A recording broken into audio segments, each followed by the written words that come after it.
Hey, welcome back to the Roadside Rescue YouTube channel. I'm Ernest, and we just got an emergency call out. We have a vehicle that is going into limp mode. It's I believe a 2009 Subaru Outback, and it's my buddy's sister-in-law's car. When they got up to his house, the vehicle was trying to die. And when they pulled in, all the lights came on the dash and it died. So that's pretty indicative that it went into limp mode. There's been some codes on it for O2 sensors. So we're going to pick a couple of those up and head up there and see if it's not something to do with O2 sensors. I've done a little bit of research, and apparently they can cause limp mode in these Subaru Outbacks.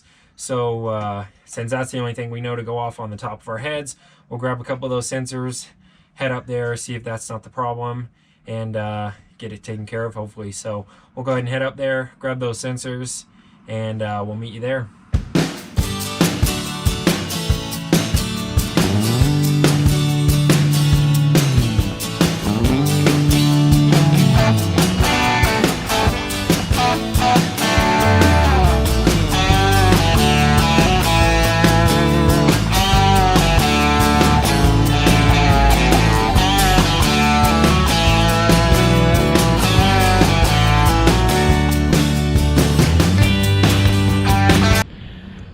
Here we are with our new O2 sensor.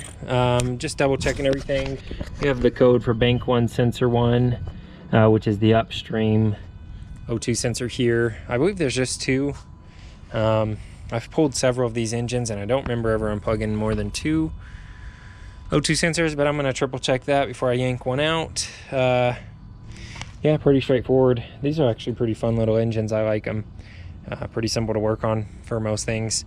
But we'll go ahead and pull this out, get this O2 sensor swapped out with this. It is OE quality replacement. Nice sensor. We'll go ahead and swap her out.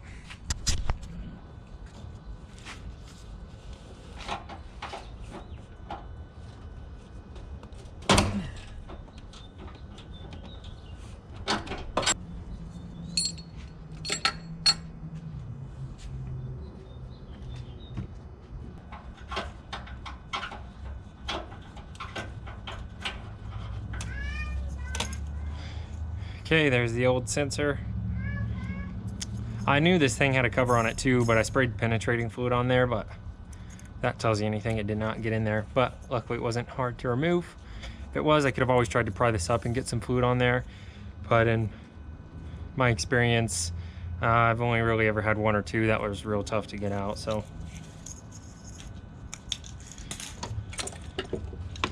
Out with the old, in with the new. Don't forget to remove this.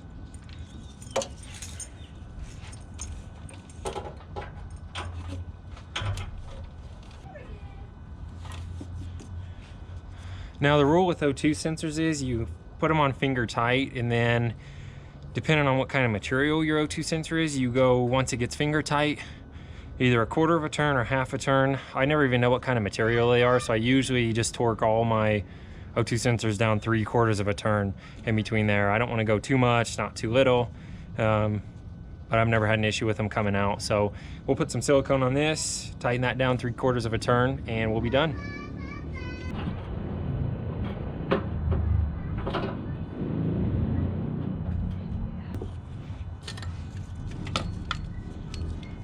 All right, we'll get this put back together.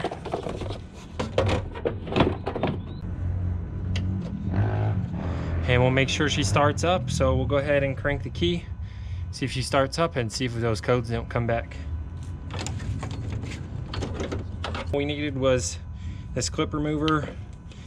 These dikes are handy just to clip wires so I can get those out of there, because they do have a little retainer. Silicone just to put on that connector, but not super necessary. And the one thing you really need is just an O2 sensor wrench. There's 2 different styles, but this one works well in that space here. So that's it. And we'll go ahead and see if she starts up.